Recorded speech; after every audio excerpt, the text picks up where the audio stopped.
కోర్టులో ప్రొడ్యూస్ చేయడానికి సార్ 7 చెప్పడానికి కాదండి. అదే టయానికి చచ్చిపోవడానికి సీఏ సార్ కూడా మాట్లాడారండి.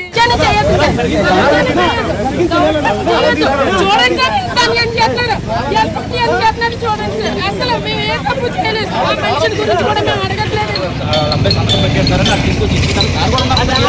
చచ్చిపోయాడని చెప్తే మేము హ్యాపీగానే కోర్టు కానీ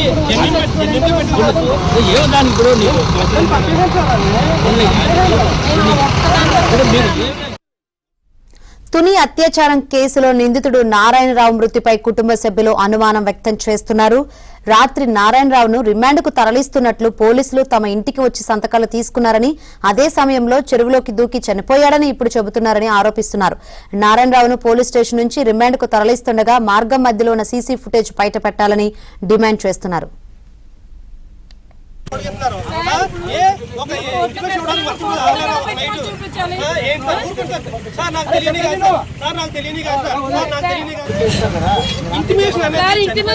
కోర్టులో ప్రొడ్యూస్ చేయడానికి సార్ 7 చెప్పడానికి కాదండి. అదే టయానికి చచ్చిపోవడానికి సీఏ సార్ కూడా మాట్లాడారండి. చూడండి చూడండి అసలు మేము ఏ తప్పు చేయలేదు. ఆ మనుషుల గురించి కూడా మేము అడగట్లేదు. చచ్చిపోయాడని చెప్తే మేము హ్యాపీగానే కోర్టు కానీ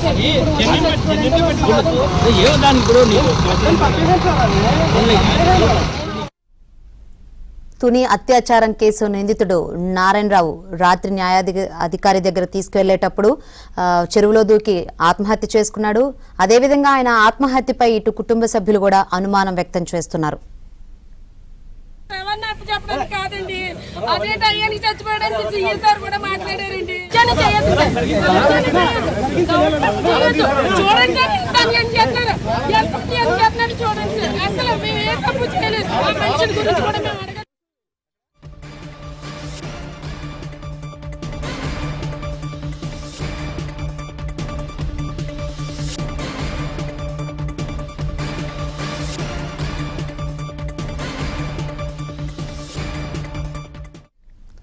తుని అత్యాచారం కేసు నిందితుడు నారాయణరావు రాత్రి న్యాయాధికారి దగ్గర తీసుకువెళ్లేటప్పుడు చెరువులో దూకి ఆత్మహత్య చేసుకున్నాడు పశ్చాత్తాపంతో.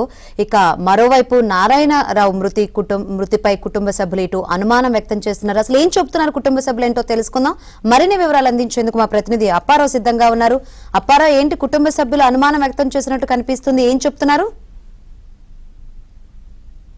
బాలికను అత్యాచారం చేసి ఆ తర్వాత పశ్చాత్తాపంతో చెరువులోకి దూకి చనిపోయిన నిందితుడు నారాయణకు సంబంధించి కుటుంబ సభ్యులు కాసేపటి కిందటే సంఘటనా స్థలానికి చేరుకున్నారు.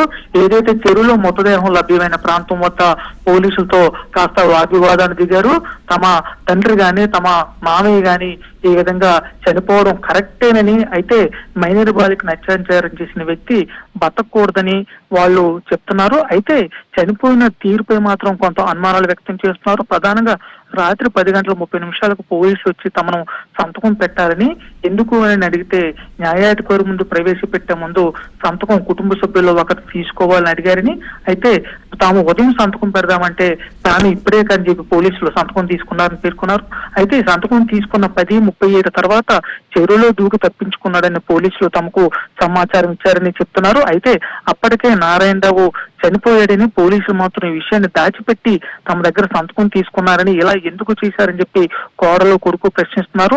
అయితే నారాయణరావు చనిపోయిన విషయం తమకు ఉదయాన్ని చెప్పారని, కానీ రాత్రి సంతకం తీసుకునే ముందే అప్పటికే చనిపోయిన విషయం దాచిపెట్టడం కరెక్ట్ కాదని చెప్తున్నారు. అయితే నారాయణరావు చేసిన పని ఏమాత్రం కరెక్ట్ కాదని, నిందితుడు సంబంధించి బాధితులు అతని దేహశుద్ధి చేసినప్పుడు కూడా తాము అతనికి ఎలా జరగాల్సిందేనని చెప్పి తాము అభిప్రాయపడ్డామని కూడా చెప్తున్నారు.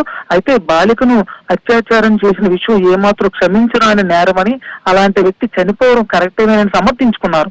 అయితే చనిపోయిన తీరు పట్ల పోలీసులు వ్యవహరించిన విధానాన్ని కొడుకు కోడలు తప్పుపడుతున్నారు. దీనికి సంబంధించి ప్రస్తుతం అయితే పోలీసులు బాధిత ఏదైతే నిందితుల కుటుంబ సభ్యులు కూడా కాస్త కౌన్సిలింగ్ కూడా ఇచ్చారు. జరిగిన సంఘటనను వివరించి అసలు ఏ విధంగా ఎందుకు జరిగింది అనేది కూడా వివరించారు. వివరించారు. రాత్రి న్యాయాధికారి వద్దకు తీసుకెళ్తున్న సమయంలో చెరువు దగ్గర ఆగి అప్పటికే వర్షం పడుతున్న సమయంలో పోలీసులు చెట్టు కింద ఉంటే వాళ్ళకి చెప్పకుండా పారిపోయాడు, తప్పించుకునే ప్రయత్నం చేశాడని, అయినప్పటికీ తాము గాలింపు చర్యలు కూడా చేపట్టామని పోలీసులు కూడా చెప్తున్నారు.